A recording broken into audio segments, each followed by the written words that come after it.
እግዚአብሔር እየጠበቀኝ እየከለለኝ ከዓይናቸው ሰውሮኝ ነበር። ነገሮችን በጉጉት ነበር የምጠብቃቸው። አዲሱን መታወቂያዬን የማገኝበትን ቀንና ሰዓት መቁጠር ጀመርኩኝ። አይቀርምና ቀኑ ደረሰ። ከዚያም ሰውየው ወዳለበት ቦታ አመራን። ሰውየው ቃሉን አክብሮ ሁሉንም መታወቂያዎች እጄ ላይ አስረክበኝ። እግዚአብሔር ካዘዘ ማን እምቢ ይላል? እግዚአብሔርን አመሰግንኩት። ያ ጓደኛዬ ወደ ውጭ መሄድ ትፈልጊያለሽ ሲል ጠየቀኝ። አዎን ወደ ውጭ ለመውጣት አስባለሁ። ግን ይህንን ለምን ጠየከኝ ብዬ መልሼ ጠየቅኩት።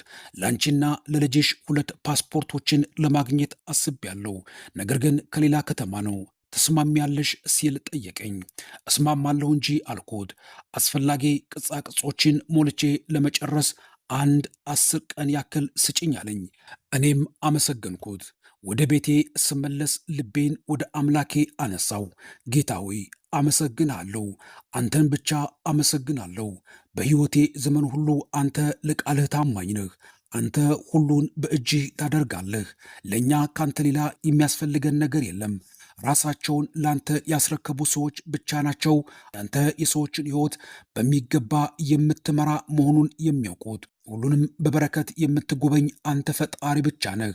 ትናንት ሲፈራኝና ሲሸሸኝ የነበረውን ሰው በደቂቃዎች ውስጥ ለወጥከውና ለእኔ መታወቂያ ከመውጣት አልፎ ፓስፖርት እንዳገኝ የሚተጋልኝ ሰው ሆነ።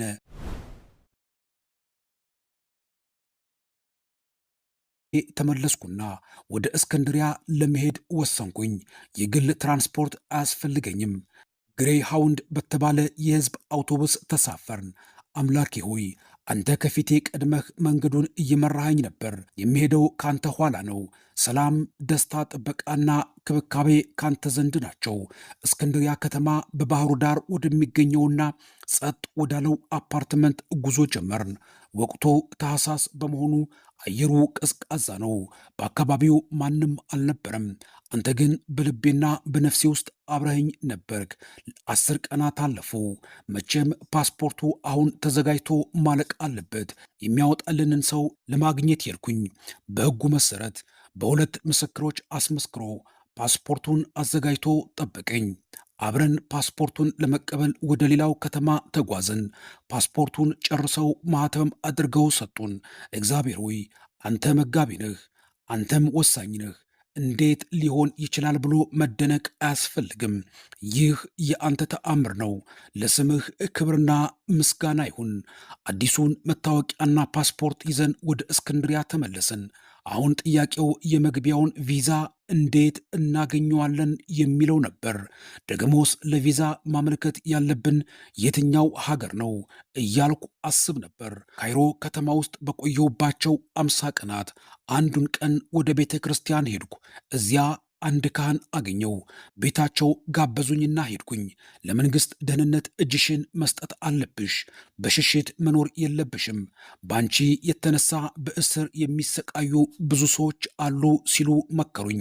እኔም ረጋ ብዬ ይህ የእግዚአብሔር ፈቃድ ነው፣ እኔ ምንም ማድረግ አልችልም አልኳቸው።